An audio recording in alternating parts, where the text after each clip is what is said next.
We do have very, very strict guidelines in place, and these are that the participants do complete 100% of their meal plan at all times. So this includes morning tea, lunch, afternoon tea, and fluid as well. If they don't, there are obviously consequences, and the first thing is that they're not in that 20 minutes we have for morning tea. I think it's 30 minutes for lunch and 20 minutes for afternoon tea. If they don't complete everything, that particular element is carried through to the next meal. So whether it be half a glass of water or half a sandwich or half a muesli bar, etc., that's been carried through to the next meal so that they actually have to complete that at the next actual snack. Depending on what the food is, obviously if it's a perishable item, they're then given a supplement such as an Ensure Plus. So you can find with the sort of new clients that start off that are quite ambivalent to change, that at afternoon tea they might be sitting with quite a lot to complete, and what the process from then onwards is to actually meet with the carer and to explain that, part of the meeting of the program is that they are going to have 100% of their meals at all time. This usually only doesn't occur for many of our clients. I could probably count on one hand who it's actually occurred with, and we generally do have really, really, really good compliance as far as completion of meals is concerned. I think the group is actually a really important component as far as compliance is concerned, because they actually don't want to disappoint the group. They're aware that them not finishing actually has an impact on other members of the group and their eating disorder as well. So, but we do use supplements, but the supplements are only used if they're not finishing a meal, and we do highlight that it's not actually punishment, it's really just for nutritional benefits that we're using it. Can I just ask, so they don't eat their afternoon tea? Yes, they do. Only one day a week. They don't? Do they carry that? Yeah, they meet with the carers, so the parents will come in, they'll have a meeting with their key support worker, and they'll sit down and say that they've got this to complete. It needs to be completed at home on top of their meal plan. So we're always saying that when the meal plans are designed, they do have breakfast and dinner and supper also on them, and they're given to the parents, and they're sort of stipulated that this needs to be followed on top of what we're doing with the program. We do highlight to parents that it's not our job to refeed entirely at the program, that refeeding process needs to happen externally as well. So that's a really important component that we're very, very sort of, we have a lot of emphasis on. So obviously normalisation of eating behaviours is a really, really big focus for us. We're encouraging individuals to achieve normal eating by addressing various factors, and these are things like fast and slow eating.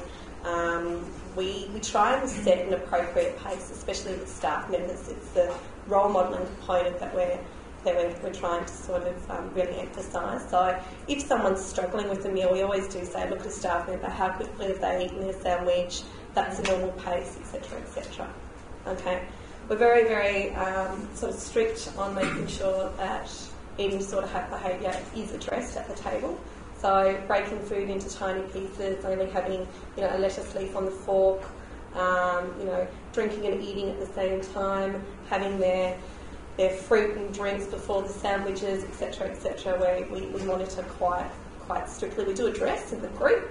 We do ask the group, is there any things that you're noticing? And once again, it's that power of that group that can address that eating disorder behaviour and have a really significant impact. Okay, and it's alerting them as well. Sometimes they're not even aware that they're doing it. So does that mean that you talk about eating with them at the time of the meal time? Not necessarily at the actual when the meal's happening, but we might sort of sit for 5 minutes after lunch if we've noticed that there has been some slow pace occurring, and they're going right to that last minute. They do get prompts, and if they're going right to that last minute, we might sort of sit there and go, okay, what's going on here today, guys? Why are you all dragging it out? We can notice that there's a lot of competition between the eating disorders. How are we going to address this? Should we set a goal so that next time, you're finishing 10 minutes before the allocated time as a group, for example? Oh, okay. I will hone through these. Okay, so I've just talked about addressing abnormal behaviours. We obviously identify those immediately as they sort of come up. Okay. Mealtime support, sort of already talked about that. We do use distraction techniques, so we play games around the table so that they're not actually focused too much on the eating disorder. Food challenge, I just want to quickly highlight this. This is a part of the program that we have on Tuesdays, and we actually take the girls out for lunch. Generally it's taking them out, or sometimes we might cook at the program or go out and outing. This is actually having a food that they're challenged about, so it could be going to a pasta restaurant, it could be going to Mexican, Thai, etc, etc, etc. They find it a very difficult group to start off with, but they actually all report that it's probably one of the most beneficial aspects of the program. We really highlight the social interaction and the normalisation of eating, being able to go out to a restaurant, enjoy the company of their peers and eat a meal has just been such an important component.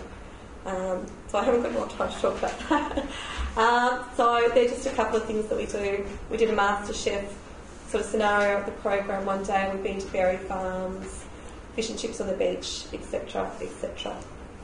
Okay, so as I've said, the group dynamic is one of the most important components of our program, and that's the element that really does assist the girls in recovery, we think. So we put a lot of emphasis onto that. Yeah, there's no one better to challenge someone with an eating disorder than someone else with an eating disorder.